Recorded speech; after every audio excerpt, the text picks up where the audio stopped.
kailangan ay alam mo pa yung SSS number mo o kaya ay yung CRN na matatagpuan sa iyong UMID ID.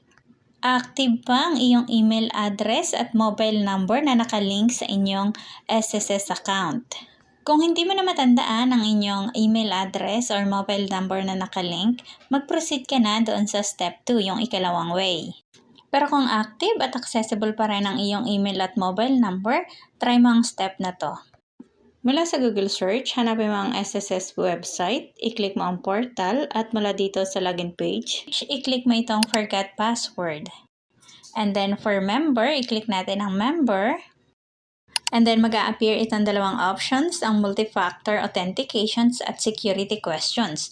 So sa second step na natin yung security questions, dito tayo sa multi-factor authentication. Tap natin yan.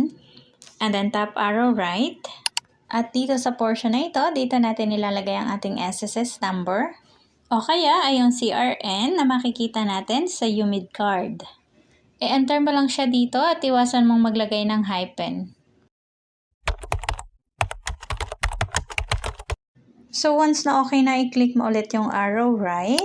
Sabi dito, choose authenticator. I-tap mo lang yan. And then i-choose mo itong OTP PIN through SMS. Before kasi may iba pang choices to, pero sa ngayon pala ito na lang yung available. So i-tap mo lang yan at magsisend sa'yo ng OTP si SSS through SMS. At i-enter mo lang yon dito sa portion na to. So ito yung reminder ko kanina, kailangan ay active pa rin at alam natin kung ano nga ba yung mobile number na nakalink doon sa ating SSS account. I-fill out lang natin mula doon sa text na SSS and then click proceed.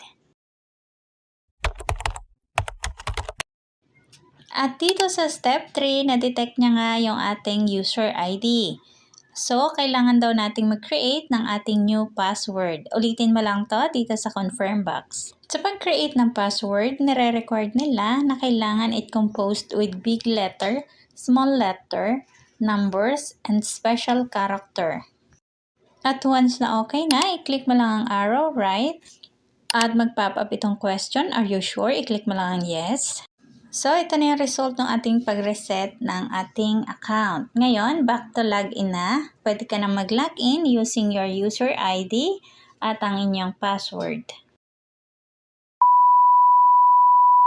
Para dito sa option 2, ang ating security question. So, click forgot password, choose member, choose security